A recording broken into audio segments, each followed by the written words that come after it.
I mean, I'll throw this question out. I taught this Mattan very briefly in another country once, and I asked this question, everybody got it wrong, but now you guys will get it right because of context here. But if somebody in Ramadan is traveling, you're traveling in Ramadan, and you decide, I'm gonna fast, just you and your spouse, and you have relations in Ramadan while fasting, while traveling. Do you have kaffarah or not? Yes. Have khilaf of ulama. Yes, yes, no.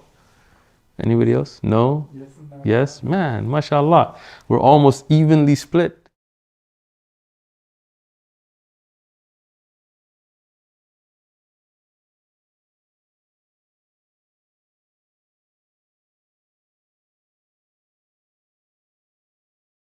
The one who has spousal relations, intercourse, in the daytime in Ramadan. Tayyib. What does that exclude from it? That's the first thing to understand. When you read a Mattan, you understand what it includes and what it excludes. People understand sometimes what it includes without benefiting from the precise writing of the author. And that's why the authors, they did such a great job of mentioning so many masail in few words. What we see obviously is the issue of spousal relations during the daytime in Ramadan, and that does invalidate the fast, and we'll discuss that today inshallah. But reading that line in the Mattan, what do you understand is excluded from that? Right?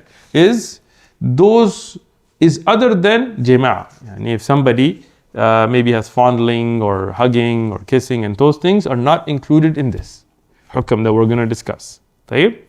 The second thing, it does not include the night of Ramadan, obviously, because it says nahar. The third thing, it does not include other fasting, meaning if it's a nafal fast outside of Ramadan and somebody has spousal relations, then the kaffarah we will discuss is not applicable on them. And this is something very important. Many people don't know this hukam. People think this is for any time. And I know people in other countries that were fasting, and he asked them what happened. He said, I'm making up 2 months. What happened? I was doing a nafal fast and I had spousal relations, and the Shaykh told me I gotta do this. And I told him, no, this is outside of Ramadan, nafal fasting, the hukam is not applicable. The next thing, as Al-Buyuti mentioned in Rawd al-Murbi' and other shuruh, is what if it's a day of makeup for Ramadan? Like you're making up a day, mu'tamadan in the madhab, and what is clear is that is also not included. That is a makeup day. It is not the day of Ramadan in Ramadan. And that's why it mentions in Ramadan, not just for Ramadan. طيب. Whether it is the regular vaginal or from the front or the back, those are both going to be, they will both have, now you will have itham because you did it during the day in Ramadan. Second, you will have qada. You will have to make up that day. Okay? And on top of that, you will have kaffarah, the expiation. What is expiation here? We'll discuss that in the lesson, inshallah. But we mentioned 3 things, right? So there is itham. So if for example, somebody drinks alcohol in the daytime in Ramadan, will they get sin? Yes. Yes, they get sin. Okay? So there is itham involved here. Then you have qada. If somebody gets her haid in the daytime in Ramadan, does she have itham? No. La. Does she have qada? Yes. And the last thing is kaffarah. Nothing that we've mentioned on our list up in the earlier summary requires kaffarah. This is the first and only thing that requires kaffarah, is jima' fi nahar Ramadan, is spousal relations in the daytime in Ramadan. Tayyib. Now we get to, if somebody has such they have something that ejaculates outside of the body, no vaginal or back entry, no entrance, has that, then if it was on purpose, from fondling and so on, it will require qada, but it will not require kaffarah. So this is now, the muallif is mentioning the exceptions.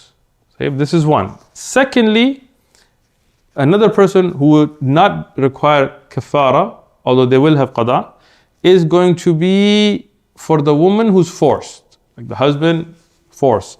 Under force, there is 3 subcategories, as in the shuruh of Zad that we always mention. One is jahl. Somebody didn't know the hukm, right?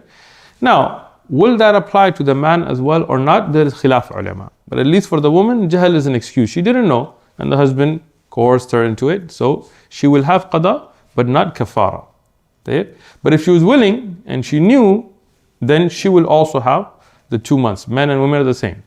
For the men, many of the ulama said he will not get this excuse because it was a responsibility to know and so on. But wallahu alam. And so one is ignorance. Second is unknowingly. Yani nasyan. She didn't realize it. Right? She will be excused, but not him. Right? And the third is force, as we mentioned. So all this will be under force. Ma'dhura, when she is forced. In those situations, she will have to make up the day, but not kafara. The man, he will still have to do kafara. Tayyib. The third scenario here is for the one. Tayyib. I'll throw this question out. I taught this Mattan very briefly in another country once. And I asked this question, everybody got it wrong. But now you guys will get it right because of context here. But Tayyib, somebody in Ramadan is traveling. You're traveling in Ramadan and you decide, I'm going to fast. You have the option not to fast, but you decide, I'm going to fast. And you're traveling with your family, just you and your spouse, and you have relations in Ramadan while fasting, while traveling.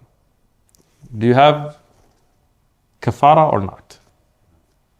Yes. Have khilaf of ulama. Yes, yes, no. Anybody else? No? Yes? Man, mashallah. We're almost evenly split. Yes? Yes? I think the yeses are more. Abdul Mateen, what do you think? No? No. No? Adam, you know why he said no? Because the context. The correct answer is no. But why? This is where us, Kullatul Hadith, Tullab, our minds get, what? Right?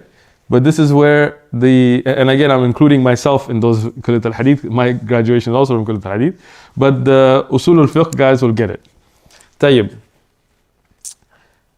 Kafara is due for Jama'ah during Ramadan. That is correct. But if you're traveling, do you have the option of breaking your fast without ithm?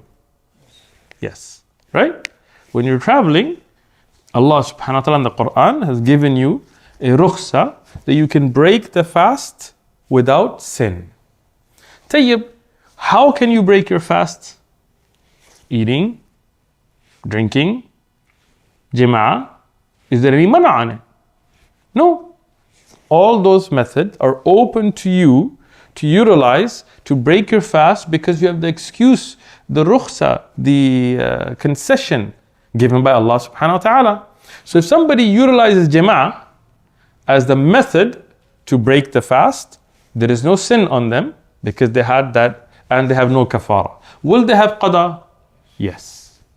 But no kafara. So this, whoever said no is correct.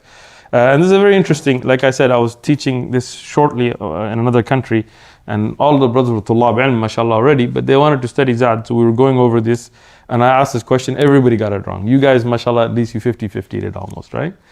Because if you take just the essence of the hadith, and we'll talk about the hadith and so on, then Rasulullah had ordered kafara.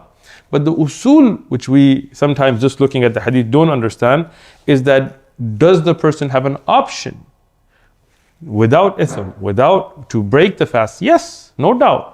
And if that is true, then if they use this method, would there be any sin? Would they have kafara? No. So that is correct.